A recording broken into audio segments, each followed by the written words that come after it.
Aqui é o professor Evandro de Química da Central do Enem. Estamos aqui para mais uma aula aqui no nosso vídeo no canal do YouTube. Espero que todos estejam bem. Hoje a gente vai falar sobre isomeria. Vamos entrar num assunto bastante importante aí para as provas do Enem, ok? Fique ligado na nossa aula e boa sorte a todos. Vamos lá! Vamos começar aqui pelos conceitos de que é isomeria. Vamos lá, esse assunto é um assunto muito badalado, né? Fique ligado nas provas do Enem. Dificilmente uma prova do Enem que caia química não caia isomeria. Sempre vem pelo menos uma questão. Fique ligado.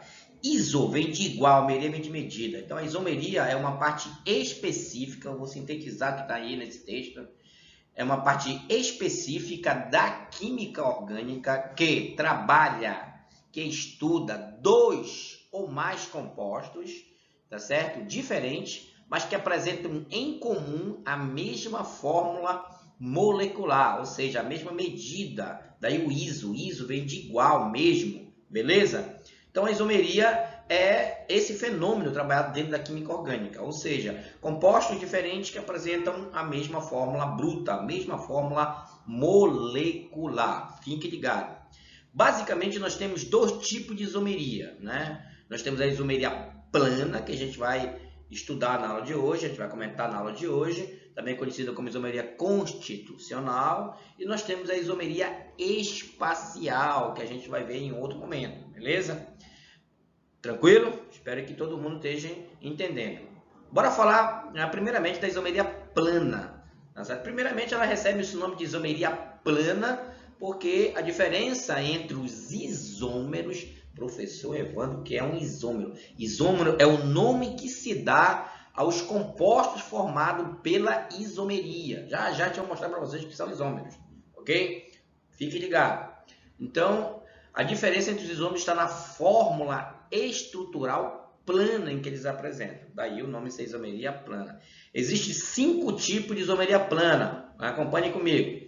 Isomeria plana de função, isomeria plana de cadeia, isomeria plana de posição, a famosa metameria, também conhecida como isomeria constitucional, e a isomeria dinâmica, que é a tautomeria. Hoje a gente vai abordar, tá certo? Vamos falar um pouquinho sobre a isomeria de função.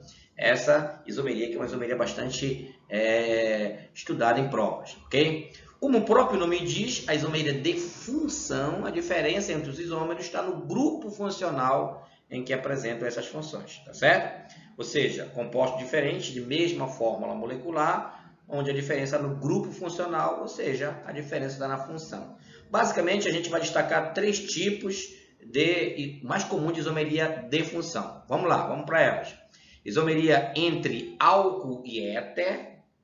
Por exemplo, aí como vocês podem ver no exemplo aí, né? Nós temos aí o metoximetano, que é um éter. Não esquece que o éter tem que ter oxigênio de carbono. E o outro seria o etanol. Professor, mas por que eles são isômeros? Simples, porque eles apresentam em comum a mesma fórmula molecular. Repare que eles têm 2 carbonos, ambos têm 2 carbonos, 6 hidrogênios e 1 oxigênio, tá certo? Por isso eles têm a mesma fórmula molecular. E por terem a mesma fórmula molecular e serem diferentes, eles são isômeros. E isso que é isômeros. Por exemplo, esse metoximetano é um isômero funcional, ou um isômero de função, do etanol. Não esquece que o etanol é o álcool das bebidas alcoólicas, o álcool que hoje nós temos aí, é bastante utilizado aí, né? No processo aí de limpeza das mãos, né? Para matar o coronavírus, enfim, tá certo? Esse é a isomeria de função entre éter e álcool. Fique ligado. A segunda possibilidade é essa que vocês estão vendo aí, é a isomeria entre aldeído e cetona, aldocetona.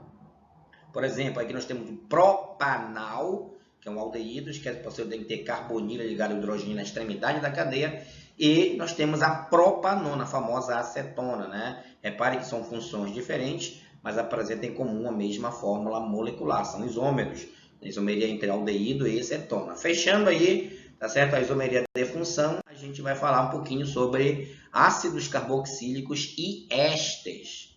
São uma outra possibilidade, né, de nós termos a isomeria funcional, isomeria de função. também conhecido como isomeria funcional. Por exemplo, aí o ácido butanóico, que é o principal álcool, ácido utilizado, por exemplo, na manteiga rançosa, não é isso? Que é um ácido carboxílico. Não esquece que para ser ácido carboxílico tem que ter carbonila ligada à hidroxila sempre na extremidade da cadeia, ou seja, na ponta. E nós temos aí o etanoato de etila, muito utilizado aí como essência da maçã, beleza?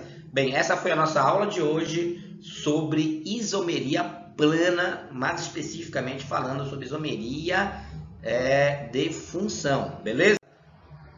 Espero que vocês tenham gostado. Até a próxima, se Deus quiser.